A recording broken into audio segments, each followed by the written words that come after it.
Chapter 17 of Cleek, the Man of the 40 Faces. This recording is in the public domain. Recording by Ruth Golding. Cleek, the Man of the 40 Faces by Thomas W. Hanshew. Chapter 17. As it is the custom of those connected with the world of the circus to eat, sleep, have their whole being, as it were, within the environment of the show, to the total exclusion of hotels, boarding-houses, or outside lodgings of any sort, he found on his arrival at his destination the entire company assembled in what was known as the living tent, chatting, laughing, reading, playing games, and killing time generally whilst waiting for the call to the dining tent, and this gave him an opportunity to meet all the persons connected with the case, from the Chevalier himself to the Brazilian coffee planter who was backing the show. He found this latter individual a somewhat sullen and taciturn man of middle age, who had more the appearance of an Austrian than a Brazilian, and with a swinging gait and an uprightness of bearing which were not to be misunderstood. Known military training," was Cleek's mental comment as soon as he saw the man walk. "Got it in Germany, too. I know that peculiar swing. What's his little game, I wonder? And what's a Brazilian doing in the army of the Kaiser? And having been in it, what's he doing dropping into this line, backing a circus, and travelling with it like a Bohemian?" But although these thoughts interested him, he did not put them into words, nor take anybody into his confidence regarding them. As for the other members of the company, he found the indifferent rider, known as Signor Antonio Martinelli, an undoubted Irishman of about 30 years of age, extremely handsome, but with a certain shiftiness of the eye which was far from inspiring confidence, and with a trick of the tongue which suggested that his baptismal certificate probably bore the name of Anthony Martin. He found, too, that all he had heard regarding the youth and beauty of the Chevalier's second wife was quite correct, and although she devoted herself a great deal to the Brazilian coffee planter and the Irish-Italian Martinelli, she had a way of looking over at her middle-aged spouse, without his knowledge, that left no doubt in Cleek's mind regarding the real state of her feelings towards the man. And last, but not least by any means, he found the Chevalier himself a frank, open-minded, open-hearted, lovable man, who ought not, in the natural order of things, to have an enemy in the world. Despite his highfalutin nom de théâtre, he was Belgian, a big, soft-hearted, easy-going, unsuspicious fellow, who worshipped his wife, adored his children, and loved every creature of the animal world. How well that love was returned Cleek saw when he went with him to that part of the building where his animals were kept, and watched them nose his hand or lick his cheek whenever the opportunity offered. But Nero the lion was perhaps the greatest surprise of all, for so tame, so docile, so little feared was the animal that its cage door was open, and they found one of the attendants squatting cross-legged inside and playing with it as though it were a kitten. "There he is, doctor," said the Chevalier, waving his hand towards the beast. "Ah, I will not believe that it was anything but an accident, sir. He loved my boy. He would hurt no one that is kind to him. Fetch him out, Tom, and let the doctor see him at close quarters." Despite all these assurances of the animal's docility, Cleek could not but remember what the creature had done, and, in consequence, did not feel quite at ease when it came lumbering out of the cage with the attendant and ranged up alongside of him, rubbing its huge head against the chevalier's arm after the manner of an affectionate cat. "Don't be frightened, sir," said Tom, noticing this. "Nothing more than a big dog, sir. Had the care of him for 8 years, I have. Haven't I, Chevalier? And never a growl or scratch out of him. No smile for your old Tom, is there, Nero boy, eh? No fear. Ain't a thing as anybody does with him, sir, that I wouldn't do off hand and feel quite safe." "Even to putting your head in his mouth?" queried Cleek. "Lord, yes," returned the man with a laugh. "That's nothing. Done it many a day. Look here." With that he pulled the massive jaws apart, and bending down, laid his head within them. The lion stood perfectly passive, and did not offer to close his mouth until it was again empty. It was then that Cleek remembered and glanced round at young Scarmelli. "He never smiles for any but the chevalier and his son, I believe you said," he remarked. "I wonder if the chevalier himself would be as safe if he were to make a feint of doing that?" For the chevalier, like most of the other performers, had not changed his dress after the matinee, since the evening performance was soon to begin; and if, as Cleek had an idea, that the matter of costume and make-up had anything to do with the mystery of the thing, here surely was a chance to learn. "Make a feint of it? Certainly I will, doctor," the chevalier replied. "But why a feint? Why not the actual thing?" "No, please. At least, not until I have seen how the beast is likely to take it. Just put your head down close to his muzzle, chevalier. Go slow, please, and keep your head at a safe distance."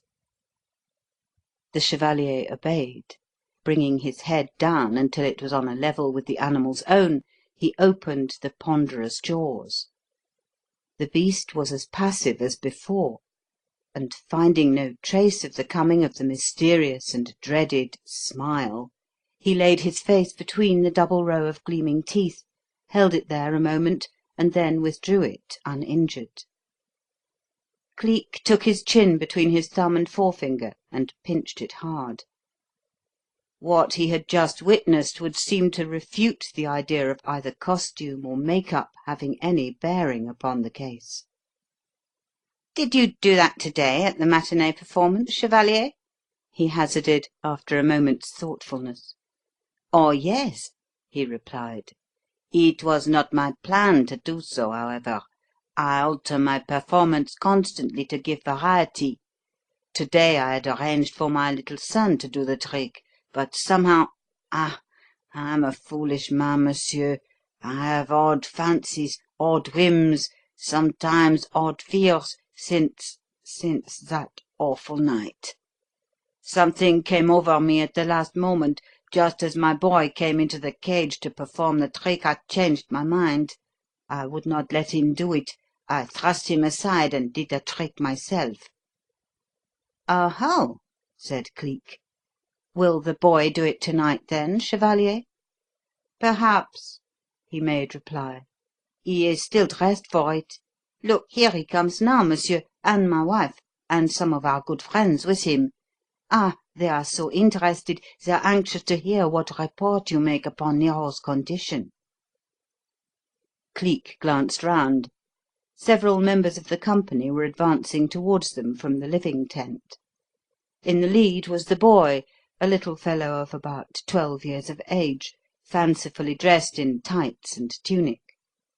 By his side was his stepmother, looking pale and anxious. But although both Signor Martinelli and the Brazilian coffee planter came to the edge of the tent and looked out, it was observable that they immediately withdrew and allowed the rest of the party to proceed without them. "Dearest, I have just heard from Tom that you and the doctor are experimenting with Nero," said the chevalier's wife, as she came up with the others and joined him. "Oh, do be careful, do! Much as I like the animal, doctor, I shall never feel safe until my husband parts with it or gives up that ghastly trick." My dearest, how absurdly you talk!" interrupted her husband. You know well that without that my act would be commonplace, that no manager would want either it or me, and how, pray, should we live if that were to happen?" "There would always be my salary. We could make that do." "As if I would consent to live upon your earnings, and add nothing myself. No, no, I shall never do that, never. It is not as though that foolish dream of long ago had come true, and I might hope one day to retire. I am of the circus, and of it I shall always remain." "I wish you might not. I wish the dream might come true even yet," she made reply. "Why shouldn't it? Wilder ones have come true for other people. Why should they not for you?" Before her husband could make any response to this, the whole trend of the conversation was altered by the boy. "Father," he said, "am I to do the trick to-night? Senor Sperati says it is silly of me to sit about or dress and ready if I am to do nothing, like a little super, instead of a performer and an artist." "Oh, but that is not kind of the senor to say that," his father replied, soothing his ruffled feelings. "You are an artist, of course. Never super, no, never. But if you shall do the trick or not, I cannot say. It will depend, as it did at the matinee. If I feel it is right, you shall do it. But if I feel it is wrong, then it must be no. You see, doctor," catching Cleek's eye, "what a little enthusiast he is, and with how little fear." "Yes, I do see, Chevalier. But I wonder if he would be willing to humour me in something. As he is not afraid, I've an odd fancy to see how he'd go about the thing. Would you mind letting him make the feint you yourself made a few minutes ago? Only I must insist that in this instant it be nothing more than a feint, Chevalier. Don't let him go too near at the time of doing it. Don't let him open the lion's jaws with his own hands. You do that. Do you mind?" "Of a certainty not, monsieur. Gustave, show the good doctor how you go about it when papa lets you do the trick. But you are not really to do it just yet. Only to bend the head near to Nero's mouth. Now then, come, see." As he spoke, he divided the lion's jaws and signalled the child to bend. He obeyed. Very slowly the little head drooped nearer to the gaping, full-fanged mouth, very slowly and very carefully, for Cleek's hand was on the boy's shoulder, Cleek's eyes were on the lion's face. The huge brute was as meek and as undisturbed as before, and there was actual kindness in its fixed eyes. But of a sudden, when the child's head was on a level with those gaping jaws, the lips curled backward in a ghastly parody of a smile. A weird, uncanny sound whizzed through the bared teeth, the passive body bulked as with a shock, and Cleek had just time to snatch the boy back when the great jaws struck together with a snap that would have splintered a skull of iron had they closed upon it. The hideous and mysterious smile had come again, and, brief though it was, its passing found the boy's sister lying on the ground in a dead faint, the boy's stepmother cowering back, with covered eyes and shrill, affrighted screams, and the boy's father leaning, shaken and white, against the empty case and nursing a bleeding hand. In an instant the whole place was in an uproar. "It smiled again! It smiled again!" ran in broken gasps from lip to lip. But through it all Cleek stood there, clutching the frightened child close to him, but not saying one word, not making one sound.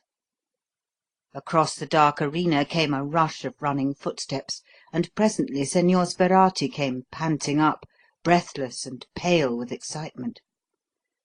"What's the matter? What's wrong?" he cried. Is it the lion again? Is the boy killed? Speak up." "No," said Cleek, very quietly. "Nor will he be. The father will do the trick to night, not the son. We've had a fright and a lesson, that's all." And putting the sobbing child from him, he caught young Scarmelli's arm and hurried him away. "Take me somewhere that we can talk in safety," he said. "We are on the threshold of the end, Scarmelli, and I want your help." "Oh, Mr. Cleek, have you any idea, any clue?" "Yes, more than a clue. I know how, but I have not yet discovered why. Now, if you know, tell me, what did the chevalier mean, what did his wife mean, when they spoke of a dream that might have come true but didn't? Do you know? Have you any idea? Or, if you have not, do you think your fiancé has?" "Why, yes," he made reply. "Zelie has told me about it often. It is of a fortune that was promised and never materialized. Oh, such a long time ago, when he was quite a young man, the chevalier saved the life of a very great man, a Prussian nobleman of great wealth. He was profuse in his thanks and his promises, that nobleman; swore that he would make him independent for life, and all that sort of thing." "And didn't?" "No, he didn't. After a dozen letters promising the chevalier things that almost turned his head, the man dropped him entirely. In the midst of his dreams of wealth, a letter came from the old skinflint steward, enclosing him the sum of 600 marks, and telling him that as his master had come to the conclusion that wealth would be more of a curse than a blessing to a man of his class and station, he had thought better of his rash promise. He begged to tender the enclosed as a proper and sufficient reward for the service rendered, and should not trouble the young man any further. Of course, the chevalier didn't reply. Who would, after having been promised wealth, education, everything one had confessed that one most desired? Being young, high-spirited, and bitterly, bitterly disappointed, the chevalier bundled the 600 marks back without a single word, and that was the last he ever heard of the Baron von Steinheid from that day to this. "The Baron von Steinheid!" repeated Cleek, pulling himself up as though he had trodden upon something. "Do you mean to say that the man whose life he saved Scarmelli, tell me something. Does it happen by any chance that the Chevalier di Roma's real name is Peter Janssen Pullaine?" "Yes," said Scarmelli in reply. "That is his name. Why?" "Nothing, but that it solves the riddle, and the lion has smiled for the last time. No, don't ask me any questions. There isn't time to explain. Get me as quickly as you can to the place where we left Mr. Narkom's motor. Will this way lead me out? Thanks. Get back to the others and look for me again in 2 hours' time. And, Scarmelli!" "Yes, sir?" "One last word. Don't let that boy get out of your sight for 1 instant. And don't, no matter at what cost, let the chevalier do his turn to night before I get back. Good bye for a time. I'm off." Then he moved like a fleetly passing shadow round the angle of the building, and 2 minutes later he was with Narkom in the red limousine. "To the German Embassy as fast as we can fly," he said as he scrambled in. "I've something to tell you about that lion's smile, Mr. Narkom, and I'll tell you it while we're on the wing." Chapter 18